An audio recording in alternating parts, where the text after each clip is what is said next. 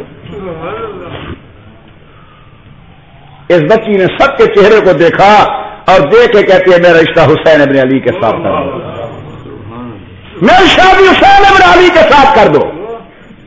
حضرت نے فرمایا بہت اچھا، شادی تو میں تیری اسی کے ساتھ کرتا ہوں، نکاح تو اسی کے ساتھ کرتا ہوں، لیکن یہ بتاؤ میں امیر المومنون ہوں، میرا انتخاب نہیں کیا، یہ عثمان غنی ہے ان کا انتخاب نہیں کیا، یہ ابو بکر کے بیٹے ہیں ان کا انتخاب نہیں کیا، تو نے اس بچے کا انتخاب کیوں کیا؟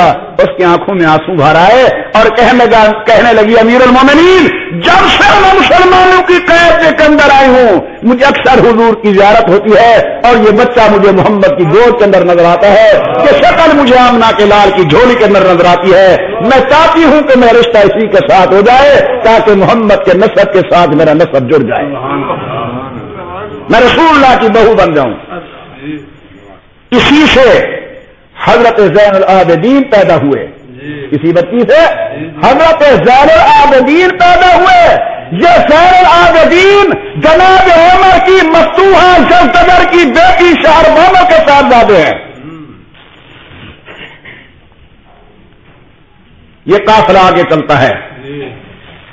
سعادت مند امام الانبیاء سرکار دو عالم کو لے کر جناب سیدنا ابو بکر صدیق یثرب کی طرف روانہ ہیں، ہجرت کر کے جا رہے ہیں.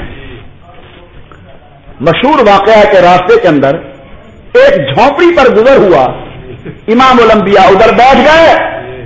فرماتے ہیں ابو بکر جاؤ پتہ کرو اگر یہاں سے ٹھنڈا پانی مل جائے، دودھ مل جائے، جی چاہتا ہے کہ دودھ والی لسی پئیں، گرمی ہے بہت زیادہ، پانی استعمال کریں. حضرت کہتے ہیں ٹھیک ہے میں جاتا ہوں. اندر گئے تو ایک بوڑھی امی موجود تھی، ام معبد. ان کو جا کر سلام کرتے ہیں اور فرماتے امی اگر آپ کے پاس دودھ ہو تو مجھے دے دیں، میرا آقا بیٹھا ہوا ہے میں ان کو دودھ کی لسی پلانا چاہتا ہوں. بیٹا تیرا آقا کہاں ہے؟ وہ سامنے پہاڑ کی اوٹ کے اندر. جب مئی صاحبہ دیکھتی ہے پیر کو تو وہ امامہ کی سجاوٹ ہو جبین روشن، وہ قبائے عربی اور میٹھا دامن، ارے مردہ بھی دیکھے تو کر چاک اٹھے کرے با دامن، اور اٹھ چلے قبر سے بے تاب زباں پر یہ سخن، مرحبا سید مکی و مدنی عربی، دل و جان فدایا کہ جب خوش لقبی. سامنے آقا نامدار بیٹھے ہوئے ہیں، سب کہتی ہے صلی اللہ علیہ وسلم. ام معبد کہتی ہے بیٹا ایسی عظمت والے مہمان نت نت نہیں آتے، لیکن میری بکری ہے مدت سے خشک ہے دودھ نہیں دیتی. پیارے ہمارا ایک بگڑا تگڑا ہوا نوجوان بچہ جماعت کے ساتھ 3 دن لگا کر آئے، اس کا اندازے تکلم بدلا ہوا ہوتا ہے، اس کی گفتگو کا طرز عجیب ہوتا ہے. آج کے ایک امتی کے ساتھ 3 دن لگانے سے حالات بدل جاتے ہیں. پتہ نہیں صدیق نے جس نے نبوت کے ساتھ یہ وقت گزارا ہوگا، صدیق کا مزاج کیسا ڈل چکا ہوگا. حضرت جناب ابو بکر کو دیکھ کے کہتے ہیں بیٹا ایسی عظمت والے مہمان روز روز نہیں آتے، سامنے بکری موجود ہے خشک ہے دودھ نہیں دیتی، اگر دودھ ہوتا میں ضرور تمہیں دودھ دے دیتی. ابو بکر صدیق کہتے اپنی اگر آپ اجازت دے دیں میں بکری اپنے آقا کے پاس لے جاؤں. ہاں بیٹا لے جا اپنے آقا کے پاس، لیکن یہ دودھ نہیں دیتی.